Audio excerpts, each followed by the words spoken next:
Yuhu! Berjumpa lagi bersama Mimin di channel alur cerita film Lion Abayat. Pada video kali ini, Mimin akan menceritakan alur cerita dari film yang berjudul Kursk. Film ini dirilis pada tahun 2018 yang lalu dan memiliki skor 6,6 dari 10 poin menurut situs IMDb. Film hasil karya sutradara Thomas Vinterberg ini menceritakan tentang kecelakaan kapal selam milik Rusia di Laut Barents. Film keren ini dibintangi oleh Matthias Schoenaerts, Lea Seydoux, Colin Firth, dan rekan-rekan yang lainnya. Tanpa berlama-lama lagi, mari kita saksikan alur cerita film Kursk.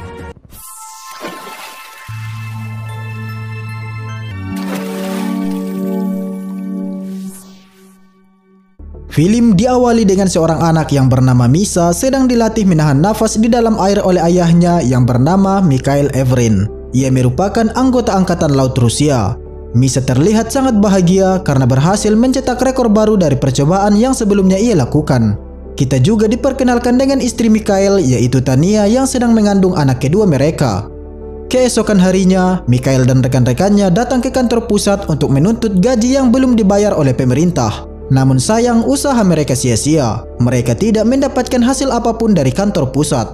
Setelah itu, Mikhail pergi menemui sahabatnya yang bernama Pavel. Ternyata Pavel ini akan segera menikah. Sang calon istri meminta mahar yang lumayan banyak, padahal Pavel belum punya cukup uang untuk membelikannya mahar serta uang untuk pesta pernikahannya itu.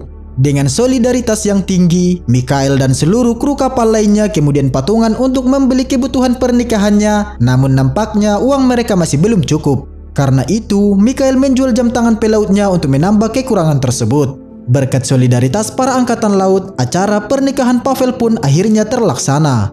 Di situ terlihat solidaritas anggota angkatan laut. Mereka kompak tidak memakai jam tangan pelaut karena Mikhail telah menjual jam tangannya.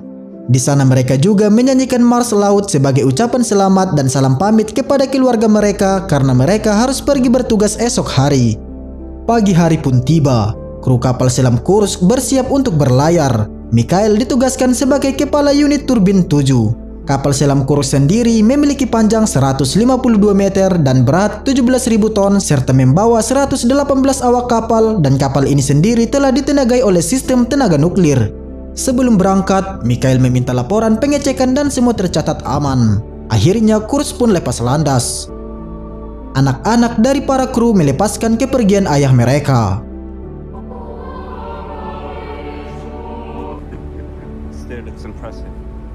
Latihan ini dipimpin oleh Laksamana Andrei Grudzinski. Karena adanya perang dingin di antara Inggris dan Rusia, Angkatan Laut Inggris yang dipimpin oleh David Russell ikut memantau kegiatan latihan tersebut. Di sini Russell kenal baik dengan Laksamana Andrei Grudzinski. Namun karena perbedaan pandangan antar negara mengharuskan mereka untuk tidak terlalu akrab.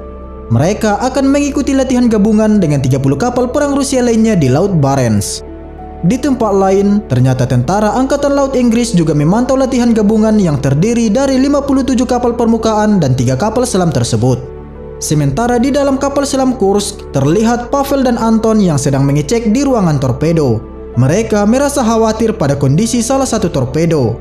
Kemudian kapten memberi arahan kepada para krunya tentang pelatihan yang akan mereka lakukan, yaitu uji penembakan rudal dan peluncuran torpedo. Ia meminta laporan status senjata yang mereka bawa, di mana reaktor nuklir dalam kondisi baik. Namun Pavel melaporkan bahwa sepertinya terjadi peningkatan suhu pada salah satu torpedo yang mungkin menandakan adanya kebocoran hidrogen. Mereka kemudian memutuskan untuk meluncurkan torpedo itu terlebih dahulu. Pavel dan Anton lalu mengecek kembali suhu pada torpedo tersebut, dan sekarang suhunya mencapai 148. Pavel kemudian melaporkannya kepada kapten dan meminta untuk segera meluncurkan torpedo itu. Namun permintaan Pavel ditolak karena mereka belum sampai di tempat pelatihan dan kapal masih di bawah ambang interupsi. Suhu torpedo pun semakin meningkat. Pavel tidak bisa berbuat apa-apa dan hanya bisa mengikuti aturan. Dan benar saja, torpedo itu pun akhirnya meledak dan membuat kapal selam itu jatuh ke dasar laut. Para awak kapal pun seketika terjatuh. Mikhail langsung menyuruh kru untuk menutup pintu kedap air di ruangan 7 dan menghubungi awak yang ada di ruang torpedo, namun tidak ada jawaban. Mereka kemudian sadar bahwa telah terjadi ledakan di ruang torpedo, dan tidak lama kemudian terjadi lagi ledakan yang lebih dahsyat.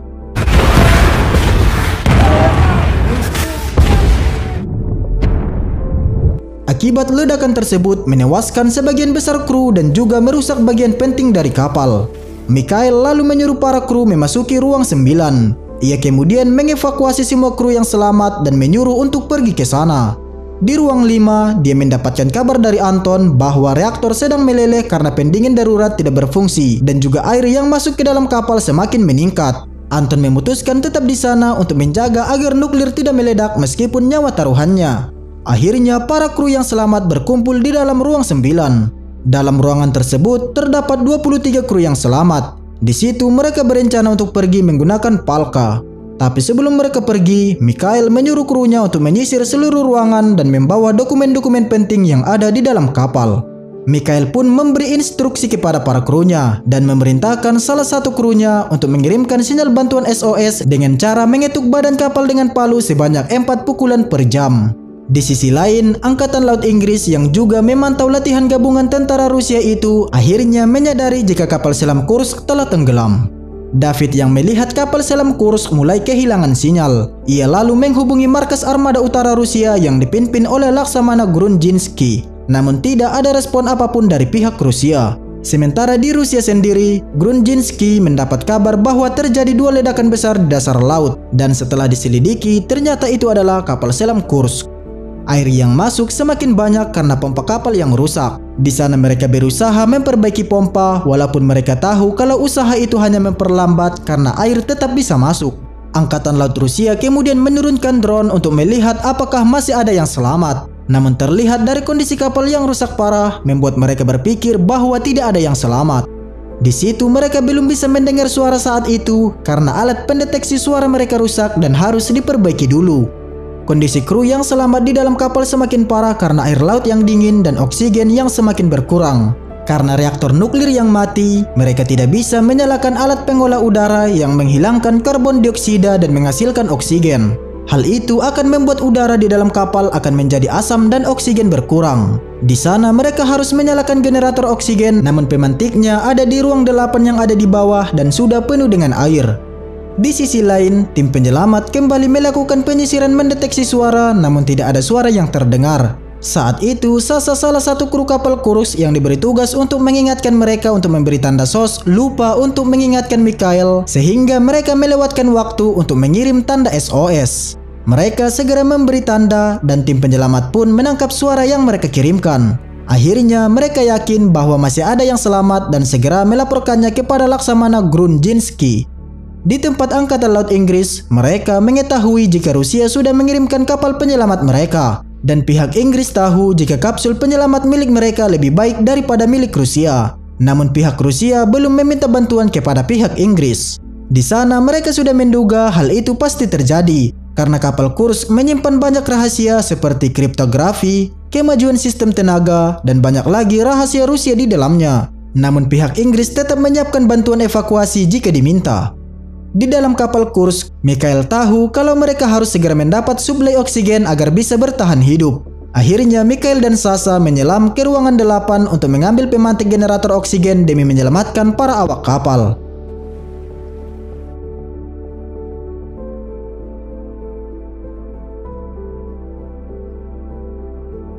Suasana pun semakin mencekam karena mereka berdua harus menyelam sambil mencari pemantik di sekian banyak loker yang mereka tidak tahu pemantik tersebut disimpan di loker yang mana. Beruntungnya Mikhail menemukan pemantik itu dan mereka segera kembali ke atas. Tapi sayangnya saat mereka akan keluar, pintu tiba-tiba macet dan Sasa pingsan kehabisan oksigen. Mikhail berusaha sekuat tenaga untuk membuka pintu itu. Setelah pintu berhasil terbuka, ia pun segera pergi dari sana dengan membawa pemantik dan Sasa yang sudah pingsan. Ia pun akhirnya berhasil kembali ke ruangan 9. Para kru lainnya kemudian menyalakan generator dan bisa mendapatkan pasokan oksigen. Mikhail lalu mengingatkan kepada Leo untuk berhati-hati saat menyalakan generator supaya tidak terkena air, karena jika pemantik itu terkena air maka akan meledak. Berpindah ke permukaan laut, tim penyelamat Rusia menurunkan kapsul penyelamat.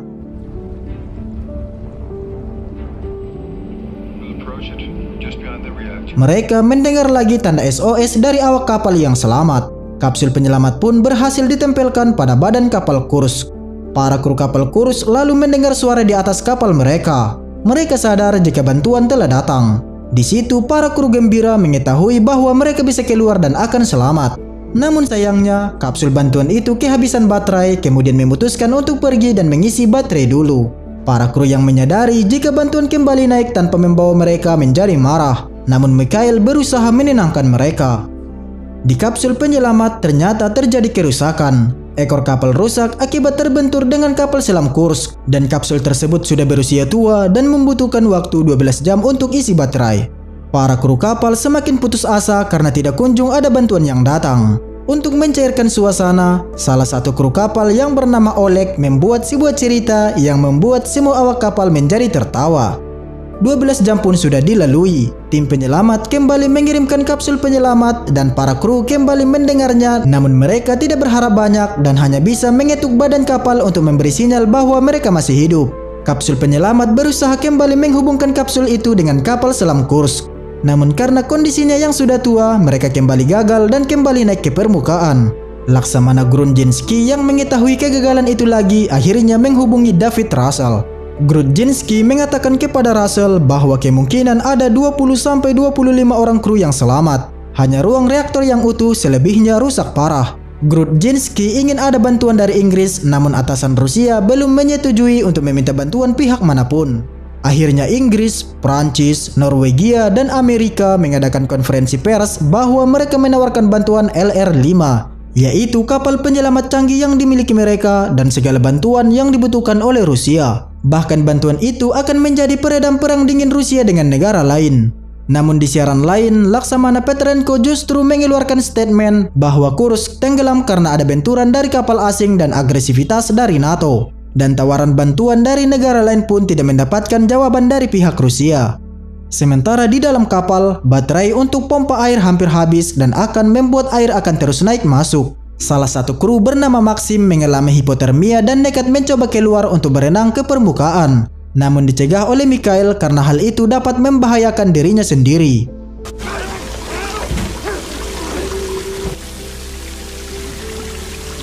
Grudzinski meminta pada Petrenko untuk segera menerima tawaran bantuan dari Inggris untuk mengevakuasi para kru yang selamat. Namun Petrenko tetap bersikeras bahwa mereka tidak ingin ada campur tangan dari pihak lain. Rusia lalu mengadakan konferensi lagi. Di sana istri Mikhail, Tania, menyuarakan keluhannya dan kepastian status kru yang selamat serta mendesak Petrenko untuk menerima bantuan dari negara lain. Di sana Petrenko malah melebih-lebihkan dengan mengatakan bahwa faktanya kapal Kursk tenggelam di kedalaman 500 meter dan evakuasi akan sulit dilakukan, padahal mereka tahu kalau Laut Barents tidak begitu dalam. Suasana di konferensi pers pun semakin memanas saat Ibu Mikhail meminta kejelasan dari pihak militer. Ia pun dibius supaya ia tidak terus menghina kolonel dan memberikan fakta yang sebenarnya. Para keluarga yang tahu fakta sebenarnya memaksa Rusia untuk berterus terang. Melihat hal itu, Grudzinski memutuskan sepihak untuk menerima bantuan dari Inggris dan Russell sendiri yang akan memimpin operasi tersebut. Namun saat David meminta izin untuk memasuki area kejadian, dia malah diperintahkan untuk berhenti dan mematikan mesin kapalnya. Sementara di Kursk, air sudah semakin tinggi. Mikhail kemudian melihat foto anak dan istrinya, lalu mencari pulpen untuk menuliskan sebuah surat. Petrenko dan David pun bertemu. Di situ David menjelaskan bahwa mereka akan mengambil foto-foto kecelakaan untuk investigasi. Namun Petrenko mengatakan bahwa mereka belum memerlukan bantuan Inggris hingga saat ini. Mengetahui waktu tidak banyak lagi, Inggris dengan rendah hati sampai memohon kepada Petrenko agar mengizinkan mereka melakukan misi penyelamatan. Namun Petrenko dengan angkuhnya tetap menolak dan akan memberikan keputusan besok pagi. Pihak Rusia kembali mencoba mengirimkan kapsul penyelamat mereka, namun kembali rusak, bahkan tingkat kerusakan semakin parah. Mereka pun gagal lagi untuk melakukan penyelamatan. Para kru juga sudah putus asa dan sudah tidak punya tenaga lagi untuk mengirimkan suara SOS. Russell sadar bahwa Rusia tidak mau menerima bantuan itu karena takut rahasia militer mereka terbongkar dan tidak mau mendapat hinaan publik. Karena tidak ada jalan lain, akhirnya Rusia menyetujui Inggris melakukan operasi penyelamatan besok pagi. Kembali ke dalam kapal selam Kursk, melihat rekannya sudah putus asa, Oleg kembali mencoba menyemangati mereka dengan berpura-pura melakukan aktivitas normal seperti makan bersama. Karena itu mungkin adalah terakhir kalinya mereka bisa makan. Tiba-tiba salah satu kru yang mengalami hipotermia tidak sengaja menjatuhkan pemantik generator oksigen ke dalam air dan seketika terjadilah ledakan. Semua kru lalu berusaha berlindung dalam air untuk menghindari kobaran api.